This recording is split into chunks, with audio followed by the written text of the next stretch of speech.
Hello everyone, welcome to management e learning. इस video lecture में हम लोग सेल्स एंड रिटेल मैनेजमेंट एके2 यूनिवर्सिटी एमबीए 4 सेमेस्टर का लास्ट ईयर का क्वेश्चन पेपर देखेंगे 2024 का। ओके, क्वेश्चन पेपर में 3 सेक्शन है, section A, section B and section C. ठीक है, तो वन बाय वन करके देखेंगे। सेक्शन ए में टोटल 10 क्वेश्चन है और इस question carry 2 marks. Okay, first question है हमारा। First question is what are hot and cold prospect. ठीक है, हॉट एंड कोल्ड प्रोस्पेक्ट किसको कहते हैं? ओके, प्रोस्पेक्ट को मार्केटिंग में सेल में पोटेंशियल कस्टमर कहा जाता है। ठीक है, in sale and marketing prospect refers to the potential customer. Two category में डिवाइड किया गया है, hot prospect and cold prospect on the basis of how likely they are make to buying decision. Buying decision, purchase decision के according जो prospect है, जो potential customer, इसको hot prospect and cold prospect में divide किया गया है। Okay, hot prospect जो बहुत ही इंटरेस्ट दिखा रहा है आपके प्रोडक्ट सर्विस में, वो खरीदना चाहता है या क्विक डिसीजन मेकिंग ले लेता है, बाई कर लेता है, उसके पास बाइंग पोटेंशियल भी है, परचेजिंग पावर भी है, दैट मीन्स मनी है उसके पास, वो खरीद सकता है और उसको रिक्वायरमेंट भी है उस प्रोडक्ट की। ठीक है, तो उसको हॉट प्रोस्पेक्ट कहते हैं।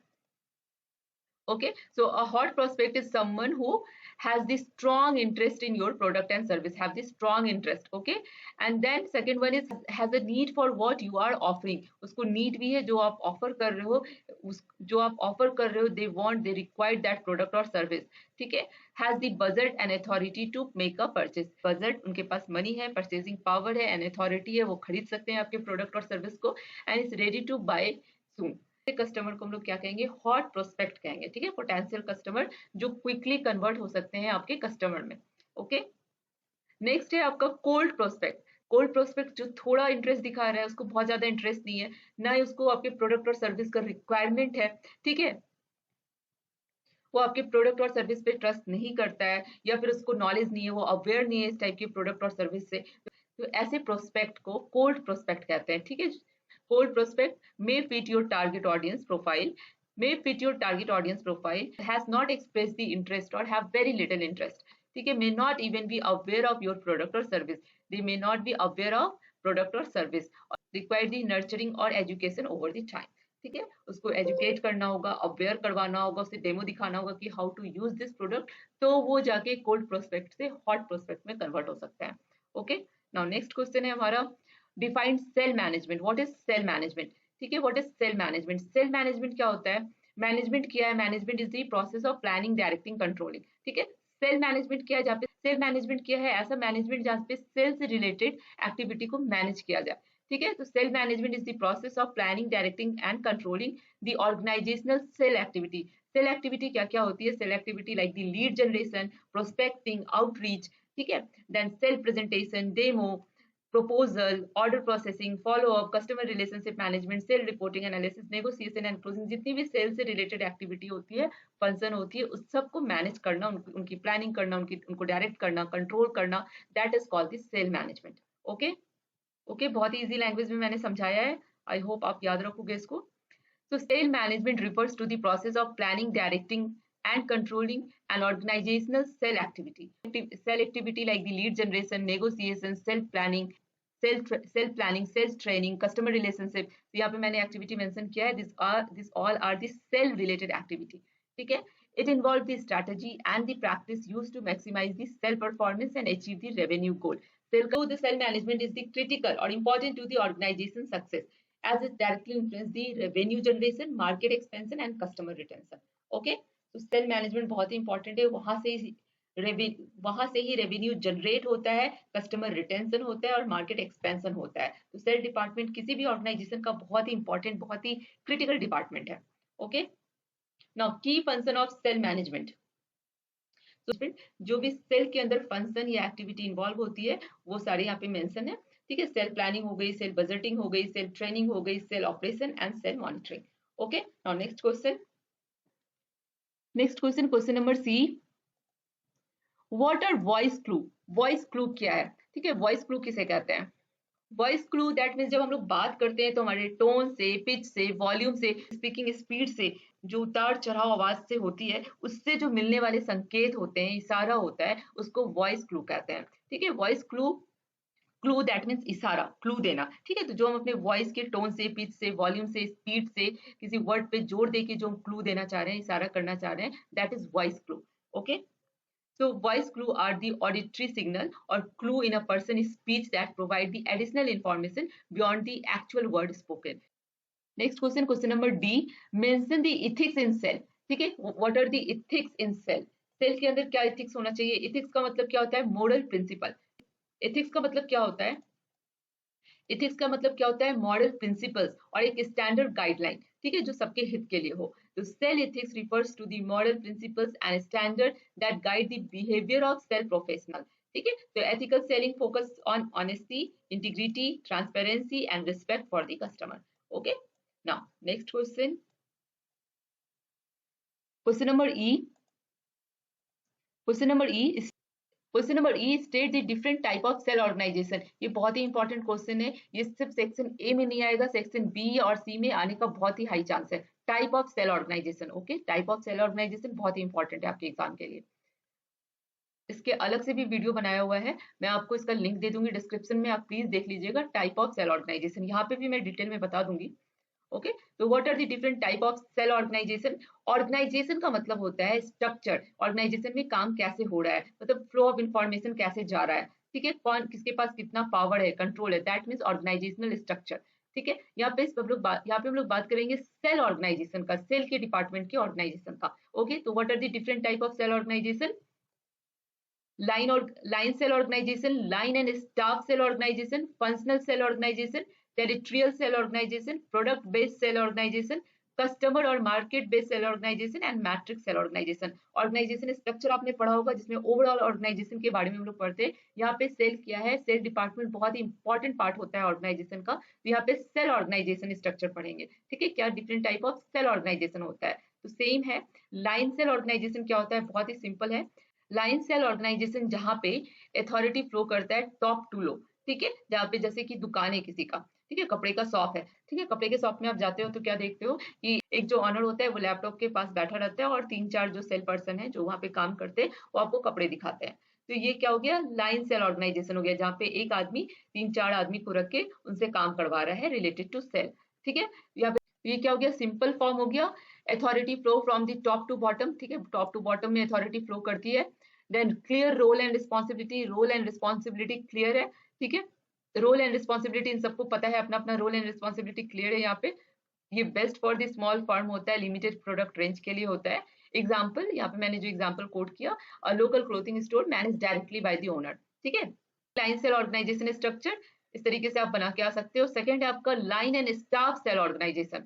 लाइन एंड स्टाफ, लाइन का मतलब होता है जो मेन फंक्शन, जो एक्चुअल सेलिंग, यहाँ पे मेन फंक्शन क्या है, सेल का. तो एक्चुअल सेलिंग जो करता है, डिसीजन मेकिंग प्रोसेस जो लेता है, उसको क्या कहते हैं, line.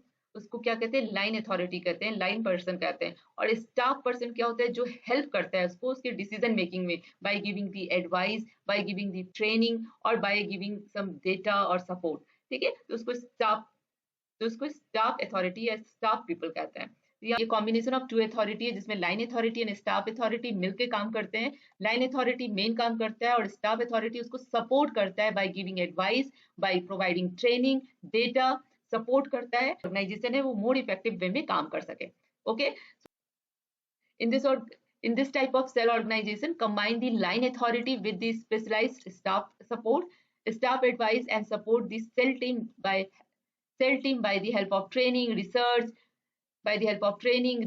advice, better for the large organization. Example, आपका नेशनल रिटेल चेन है, ठीक है, फ्रेंचाइजी है या चेन है, तो वहां पे क्या होगा, ये line authority and staff authority मिलके काम करेंगे.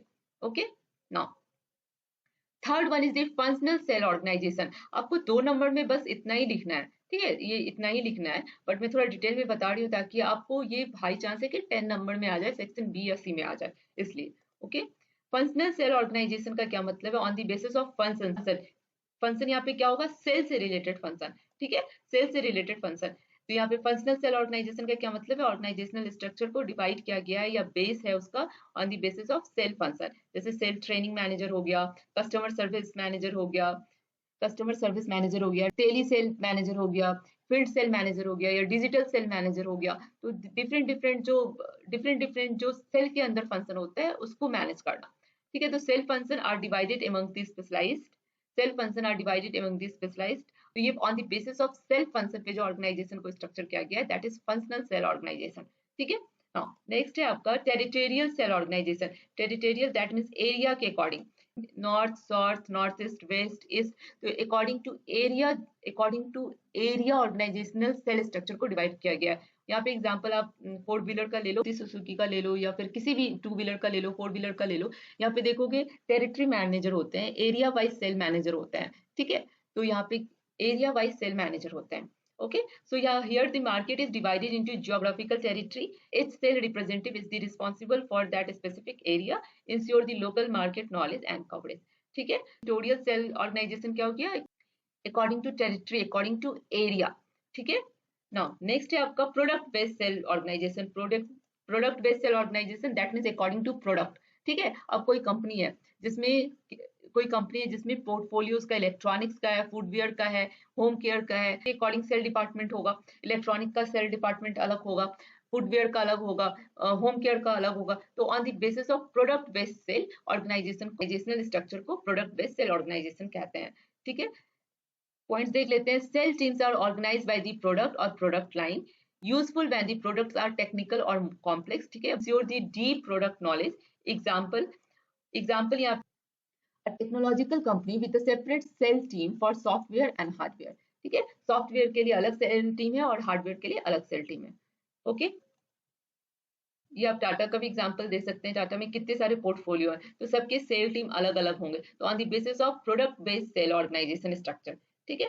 नाउ नेक्स्ट है आपका कस्टमर और मार्केट बेस्ड ऑर्गेनाइजेशन स्ट्रक्चर। ठीक है, यूजुअली बैंक में आप देखते हो रिटेल कस्टमर भी होता है, बिजनेस कस्टमर भी होता है और रेगुलर कस्टमर भी होता है। ठीक है, तो according to customer, according to market, यहाँ पे क्या किया गया है, सेल, या according to customer, according to market, यहाँ पे क्या किया गया है, टीम को तैयार किया है। ठीक है, तो sale representative are assigned based on the customer types and industry, build better customer relationship, useful for the companies dealing with the multiple customer segment. ठीक है। नाउ नेक्स्ट है हमारा matrix sale organization. Matrix that means fusion of two. ठीक है, यहाँ पे cell organisation जहाँ पे दो या दो से अधिक स्ट्रक्चर को मिला के कंबाइन करके काम होता है। ठीक है, तो अ कॉम्बिनेशन ऑफ टू और more structure, for example product और territory. Product based sale organization को मिक्स कर देंगे टेरिटरी बेस्ड सेल ऑर्गेनाइजेशन से, तो क्या हो जाएगा, ये मैट्रिक्स सेल ऑर्गेनाइजेशन हो जाएगा। मल्टीनेशनल इंडस्ट्री होती है वो यूजुअली मैट्रिक्स सेल ऑर्गेनाइजेशन को फॉलो करती है। ठीक है, ये फ्लेक्सिबल होता है, डायनेमिक होता है, use in large multinational companies. ठीक है, ग्लोबल कंपनी, तो जहाँ पे दो या दो से अधिक ऑर्गेनाइजेशनल सेल स्ट्रक्चर को कंबाइन करके काम होता है, इसको मैट्रिक्स सेल स्ट्रक्चर कहते हैं। ओके, तो यहाँ पे मैंने डिफरेंस भी बताया हुआ है। जैसे लाइन में authority hierarchy top to bottom होता है, स्मॉल कंपनी के लिए होती है लाइन एंड स्टाफ, जहाँ पे लाइन अथॉरिटी एंड एक्सपर्ट जो स्टाफ अथॉरिटी है मिलकर काम करते हैं। मीडियम टू लार्ज इंडस्ट्री के लिए होती है। फंक्शनल, जहाँ पे on the basis of function, on the territorial, जहाँ पे ज्योग्राफिकल एरिया वाइज स्ट्रक्चर को फॉर्म किया जाता है। प्रोडक्ट बेस्ड, जहाँ पे प्रोडक्ट वाइज स्ट्रक्चर फॉर्म होता है। कस्टमर, जहाँ पे कस्टमर या मार्केट वाइज होता है। एंड मैट्रिक्स, जहाँ पे कॉम्बिनेशन ऑफ टू और मोर सेल ऑर्गेनाइजेशन। ठीक है। नाउ नेक्स्ट क्वेश्चन है हमारा what is sale force productivity. Sale force productivity क्या होती है, तो sale force productivity that means total sale output by the total sale input. ठीक है, दिस इज फॉर्मूला। प्रोडक्टिविटी का फॉर्मूला क्या होता है, sale output by sale input. मतलब क्या रेवेन्यू जनरेट हुआ, क्या आउटकम आया, सेल का क्या आउटकम आया, क्या रेवेन्यू जनरेट हुआ, कितने यूनिट परचेज किए गए, नंबर ऑफ यूनिट कितने परचेज किए गए, कंपेयर होता है कि आपने कितना एफर्ट लगाया। ठीक है, इनपुट आपने क्या दिया सेल में। ठीक है, तो sale force productivity refers to the efficiency and effectiveness of the sale team in generating revenue relative to the resource like time, cost and effort they use. ठीक है, ओके, तो यहाँ पे सेल इनपुट का क्या मतलब हो गया, सेल इनपुट का मतलब हो गया कि सेल टीम को कितना टाइम अपना दी, कॉस्ट क्या पड़ा। ठीक है, देन एक्टिविटीज, किस टाइप की एक्टिविटीज परफॉर्म की फॉर सेल। ट्रेनिंग का कॉस्ट क्या है, किस टाइप की ट्रेनिंग मिली, टूल्स यूज किए। ठीक है, तो इन सबको इनपुट कहेंगे, एफर्ट कहेंगे सेल टीम का। और आउटपुट कैसे मेजर करेंगे, in terms of revenue, unit sold, new customer, repeat sale और मार्केट शेयर ग्रोथ। ठीक है, तो इसके कंपैरिजन को ही क्या कहते हैं हम लोग, sale force productivity. Okay, now next question now next question, question number G, what is primary trading area? Primary trading area जहां पे सेल मैक्सिमम होता है, ऐसा एरिया जहां पे सेल मैक्सिमम होता है। Primary trading area is the closest and most important market area around a retail store or business where the largest portion of the customer come from. ठीक है, यहाँ पे नाउ नेक्स्ट क्वेश्चन है आपका, define the supermarket with the suitable example. ठीक है, supermarket क्या है और इसका एग्जांपल क्या होगा? ठीक है, सुपरमार्केट लाइक बिग बाजार, डी मार्ट, रिलायंस, ये सब विशाल मार्ट, ये सब क्या है? सुपरमार्केट है, जहाँ पे आप सामान लेने जाते हो। किस टाइप का सामान लेते हो? वैरायटी ऑफ फूड वहाँ पे अवेलेबल होता है, हाउस होल्ड डेली यूज के सामान रहते हैं। ठीक है, तो a supermarket is a large self service retail store. क्या ये सेल्फ सर्विस रिटेल स्टोर होता है that sell the wide variety of food and the household product organise into the section. Customer pick the product themself and pay at the customer pick the product themself and pay at the central billing counter. सब गए होगे supermarket, big बाजार गए होगे, D mart गए होगे, रिलायंस गए होगे, तो वहां पे रिलायंस गए होगे तो वहां पे आप क्या करते हो? वहां पे सब कुछ अरेंज रहता है, सेक्शन वाइज अरेंज रहता है, आप खुद से सेल्फ सर्विस लेते हो, आप खुद से सामान पिक करते हो, फिर बिलिंग करवाते हो। That is only supermarket. ठीक है, इसके एग्जांपल भी यहाँ पे ये है। Point out the advantage of coding system in retail store. Coding system क्या है रिटेल स्टोर का? Coding system that means the bar code, हर एक प्रोडक्ट में जो बार कोड होता है। ठीक है, अब रिटेल स्टोर में देखे होगे जब आप सामान लेते हो और बिलिंग करवाते हो तो वो बार कोड को स्कैन करता है, फिर वो कंप्यूटर पे आ जाता है उसके price and detail. Okay, so a coding system in retail refers to assigning the unique code like barcode, SKU numbers to each product for the easy identification, tracking and management. क्यों करते हैं ये? Barcode कैसे help करता है, क्या advantage देता है? इजी आइडेंटिफिकेशन हो जाता है, ट्रैकिंग अच्छे से हो जाता है, मैनेजमेंट अच्छे से हो जाता है। यहाँ पे मैंने लिखा है quick identification, fast billing, inventory management, error reduction, better data analysis, enhance the customer service. Okay, now next है आपका question, what is the visual merchandising? Visual merchandising क्या होता है? What is the visual merchandising? Visual merchandising का मतलब होता है कि किस तरीके से प्रोडक्ट को डिस्प्ले में लगाया गया है। ओके, किस तरीके से प्रोडक्ट को डिस्प्ले में लगाया गया है, that is the visual merchandising. Okay, तो visual merchandising is the art and science of displaying the product in a retail store in such a way that attract the customer and encourage them to buy।